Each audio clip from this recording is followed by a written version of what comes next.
네, 안녕하세요, 여러분. 제가 오늘 설명드릴 S&T 에너지는 아직 컨센서스가 없는 그런 기업이기 때문에 공부만 제대로 해도 시장에서 앞서 나갈 수 있는 그런 기업입니다. 그럼 바로 본론으로 들어가죠. 네, 우선 제품 구성부터 확인을 해보겠습니다. 네, 보시면은 에어쿨러, 그리고 뭐 HRSG, 그 다음에 Surface Condenser, 그리고 SCR 설비. 네, 딱 들으시면 이제 이 네 개가 다 뭐지? 하는 생각을 하실 텐데. 네, 그리고 이 용도 및 사용처 보면은 무슨 가스 플랜트, 오일 플랜트, 뭐 발전소. 네, 벌써부터 이제 어려운 냄새를 풍기는 그런 네, 기업이라고 볼 수 있는데.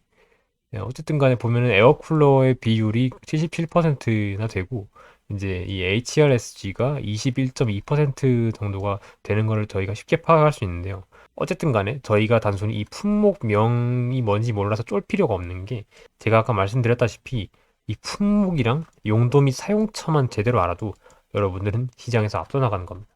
그리고 여러분들은 아마 이 영상이 3부작이 될 텐데 제 설명만 잘 따라오시면 여러분들은 시장에서 앞서 나갈 수 있는 거니까 포기하지 마시고 끝까지 영상을 봐주시면 감사드리겠습니다. 생각보다 별로 안 어렵습니다. 네, 우선 에어쿨러부터 보시죠. 네, 에어쿨러의 풀네임은 이 에어쿨드 히트 익스체인저인데요. 이거는 이제 한국어로 공냉식 냉각 장치입니다. 공기로 냉각하는 냉각 장치 뭐 이런 건데요. 그리고 이거랑 반대되는 것은 뭐냐면 순행식 냉각 장치겠죠. 물로 냉각을 하는 거겠죠. 물 숫자를 써서. 그리고 이제 이 영어를 다 읽으실 필요는 없고요. 이 마지막 부분만 읽으시면 되는데요. 적절하게 튜브 소재를 선정함으로써 이 ACH, 이 에어쿨러는 효과적으로 뭐죠? 냉각도 하고 응축도 할 수 있습니다. 뭐를 응축을 하냐면 이 정제 과정에 사용되는 물, 그리고 화학 제품, 그리고 기타의 열 전달하는 유체를 냉각하고 응축할 수 있다. 뭐 이런 기능을 하는 장치인데요. 그러니까 이거는 이제 원유를 처음에 탱크선에서 가져오는 거를 생각을 해봅시다. 이 원유를 일단은 이 발전소에 가져와요. 그러면은 뭐냐면 불순물을 제거를 하고요. 그 다음에 이제 이거를 열을 좀 가해서 이제 정제탑 여기 보이시는 거 있죠? 예. 여기에 넣습니다. 그러면은 여기에 부글부글 끓어서 이제 끓는 점이 낮은 것부터 기체가 되어서 뭐 납사 나오고 휘발유 나오고 경유 나오고 뭐 이렇게 정제탑에서 하나하나씩 이제 제품들이 나오는데 이게 기체가 된 상태는 또 엄청나게 뜨겁겠죠. 그리고 이거를 보관하려면은 이제 액체로 바꿔야겠죠. 이제 그거를 액체로 바꾸려면 온도를 낮춰줘야 되는데 뭐 그때 에어쿨러가 이용이 된다. 뭐 이렇게 간단하게 이해를 하시면 됩니다. 뭐 이거 외에도 공정 중에서 이제 과열되면 안 되는 장치를 좀 냉각시켜주는 그런 기능도 분명 할 텐데 이거에 대해서 우리가 자세하게 알 필요는 없어요. 그냥 우리가 가져가야 되는 건 뭐냐면 이 원유 정제소가 건설이 되면 에어쿨러가 이용될 가능성이 있다. 그거 정도만 이해를 하시면 됩니다. 그리고 이제 이 HRSG에 대해서 말씀드리겠습니다. 이 HRSG는 뭐냐면 이 히트, 리커버리, 스팀 제네레이터입니다. 그러니까 이게 한국어로는 배열 회수 보일러입니다. 이 배열 회수 보일러는 이 브레이튼 사이클과 랭킹 사이클을 연결시켜주는 이곳에 있는 이 장치를 이제 배열 회수 보일러라고 하는데요. 네, 이제 브레이튼 사이클에서는 어떤 일이 일어나는지, 랭킹 사이클에서 어떤 일이 일어나는지 간단하게 설명을 드리겠습니다.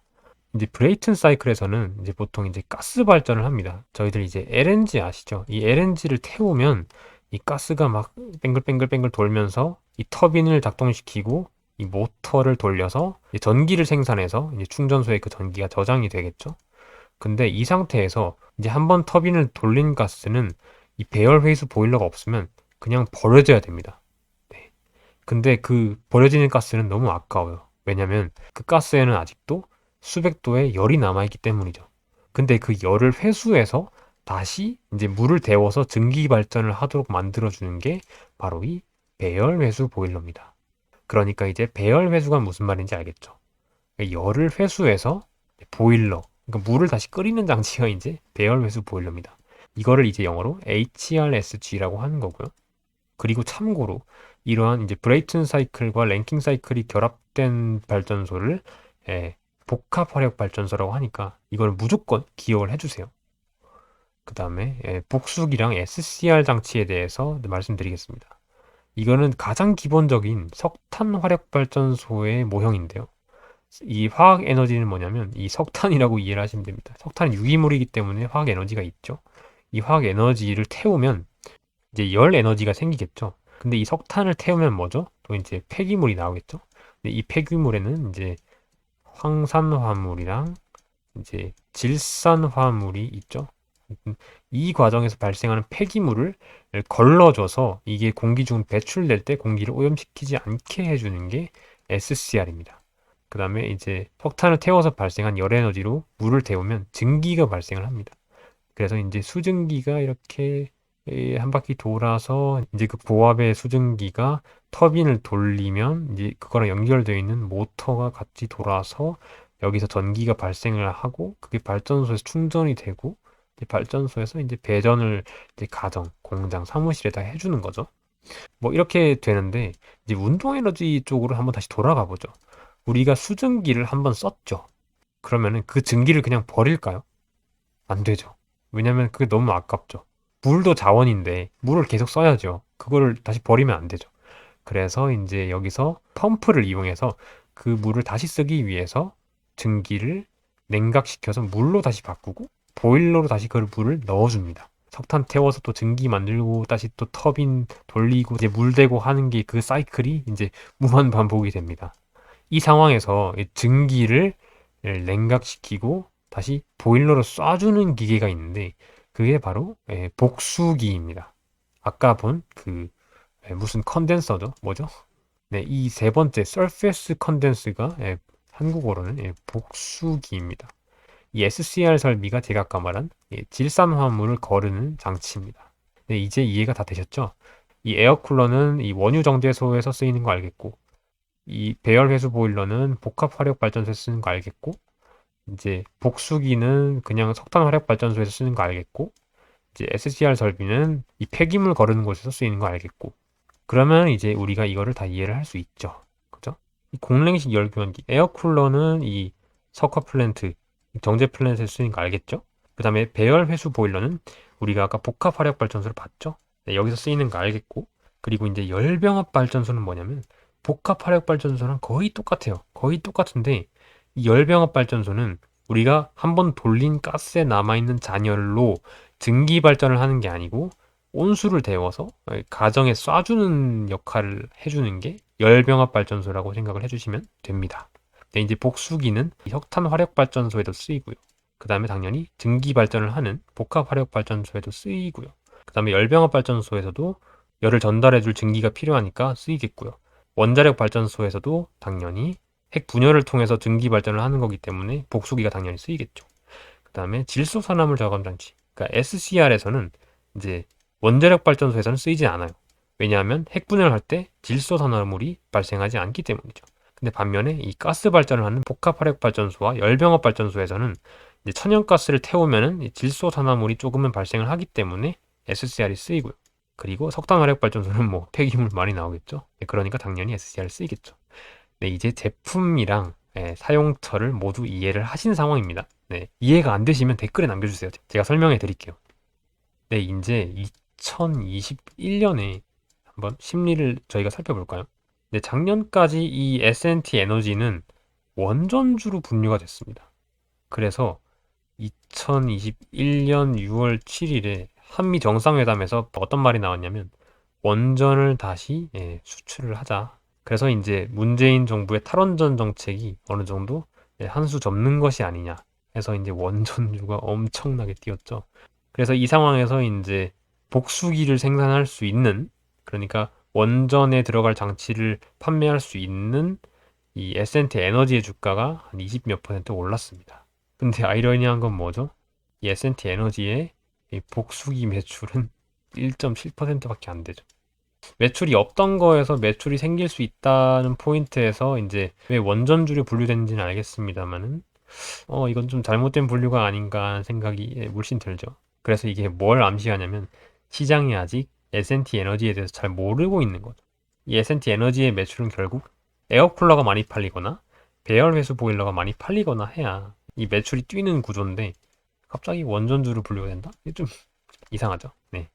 그리고 제가 여기서 말씀드리고 싶은 건 뭐냐면 어떤 기업이건 간에 괜찮으면서 인기가 없는 주식은 그냥 이게 얼마나 괜찮은 기업인지만 알아도 시장에서 앞서 나갈 수 있다는 겁니다. 네, 그런 점에서 네, 제가 아까 말씀드린 네, 제품이랑 사용처 이런 것들을 이해를 하셔야 된다는 점 다시 한번 강조를 하겠습니다. 네, 그리고 S&T 에너지의 주가 추이를 한번 같이 보시죠. 보시면은 뭐 이 18,000원대에 있다가 갑자기 이제 2016년 되기 전에 확 뜨고 그다음에 조정을 받는 모습이고 갑자기 또 코로나 전에 확 뜨고 코로나 때 폭락했다가 다시 횡보를 하다가 갑자기 6월 달에 확 뜨고 갑자기 9월, 10월 달에 확 뜨고 네, 그런 네, 굉장히 네, 심플한 기업입니다. 네, 6월 달에는 제가 아까 말씀드렸죠. 원전 수출에 대한 이슈 때문에 한번 떴고요. 그다음에 9월, 10월 달은 뭐냐면 이제 에어쿨러 쪽 수주가 계속해서 나왔던 것은 물론이고 이 SCR 쪽에서 매출이 없다가 갑자기 발생했기 때문에 이제 앞으로도 SCR 쪽에서 매출이 나오지 않을까 하는 기대감에 주가가 좀 증가한 모습을 저희가 확인할 수 있죠. 근데 이거를 제외하고 나머지 변동들은 어떻게 설명을 하냐 하면 이제 순전히 어닝, 어닝의 변동입니다. 그러니까 어쨌든 간에 주가는 기업의 실적의 함수이기 때문에 이렇게 등락을 했습니다. 근데 이 S&T 에너지의 주가는 이 WTI 가격 있죠. 이 원유 가격에 후행하는 특성이 있습니다. 왜냐면 이게 조금 쉽진 않은데 제가 설명을 드릴게요. 원유 가격이 오르면 뭐죠? 석유화학 제품들의 정제 마진이 증가하죠. 그러면 뭐죠? 정제 플랜트가 증설이 많이 되겠죠. 왜냐하면 마진이 증가하기 때문에 더 많이 만들어야 되니까. 그러면 이제 정제 플랜트 증설이 많아지면은 에어쿨러의 수요가 올라가니까 S&T 에너지의 매출이 증가를 하고 그러면 S&T 에너지의 가치가 증가하기 때문에 주가도 같이 증가할 가능성이 크죠. 근데 이때 시차가 발생을 합니다. 원유 가격이 증가하고 정제 플랜트 증설이 생길 때까지 시차가 반년 정도 존재를 합니다.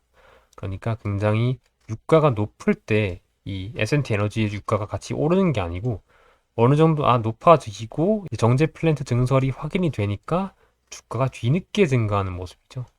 그리고 이때 여기는 뭐 오버슈팅이라 쳐도 뭐 여기까지는 유지를 하고 있었는데 갑자기 이제 유가가 떨어지는 게 언제죠? 2016년 전이죠. 근데 2016년 때 어땠죠? S&T 에너지 주가는 아직도 뭐 견조해요. 그래 뭐이 기세가 한 반년은 더 갑니다. 근데 뭐죠? 실제로 유가가 떨어진 게 정제 플랜트의 폐쇄에 영향을 주는 것은 반년의 시차가 있기 때문에 유가가 떨어진 다음에 주가가 떨어진 것을 저희가 확인을 할 수 있죠. 그리고 유가가 반등을 하니까 시차를 두고 S&T 에너지도 뒤늦게 오르는 그런 모습을 저희가 확인할 수 있죠. 그러니까 유가를 보면 S&T 에너지의 가격을 저희가 확인할 수 있는 겁니다. 근데 뭐 그러면 단순히 유가가 증가를 하니까 후행적으로 S&T 에너지가 증가할 수 있는 거 아니냐라고 생각하시면 그거는 너무 단순합니다. 네. 왜냐하면 거기에 대해서는 유가가 떨어지지 않을 거라는 전망을 해야 되는데 그거는 상당히 시기상조입니다. 왜냐하면 열심히 경기가 회복 중이기 때문이죠. 네, 방금 제가 가동률에 대해서 말씀을 드렸는데 이 가동률에 대해서 조금 더 상세하게 설명을 드려야 합니다. 왜냐하면 이게 결국에는 S&T 에너지의 매력으로 연결이 되기 때문이죠.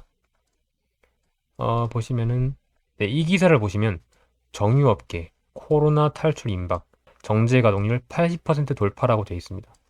이 기사는 작년 9월 달에 올라온 기사고요. 여기서 집중해야 될 건 뭐냐면 이 기사의 제목이 왜 80%에 집중을 하는지를 보셔야 됩니다.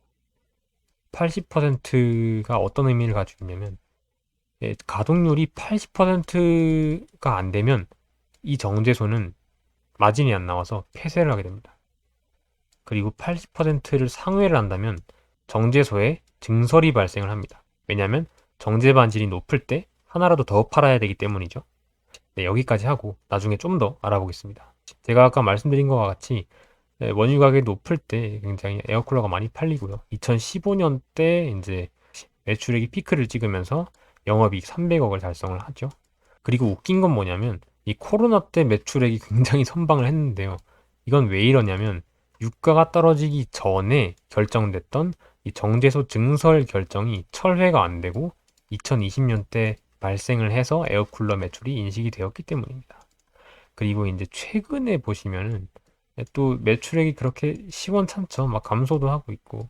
이 이유는 뭐냐면 최근에 WTI의 가격이 증가를 했는데 아직까지 이제 반영이 안 된 거죠. 왜냐? 이 원유 가격 증가와 정제 플랜트의 증설은 시차를 두고 발생을 하기 때문이죠. 네, 이 정도 이해를 하셨으면 이 S&T 에너지에 대해서 굉장히 많은 걸 알고 계신 건데요. 네, 이제 S&T 에너지의 매력 포인트에 대해서 알아보시겠습니다.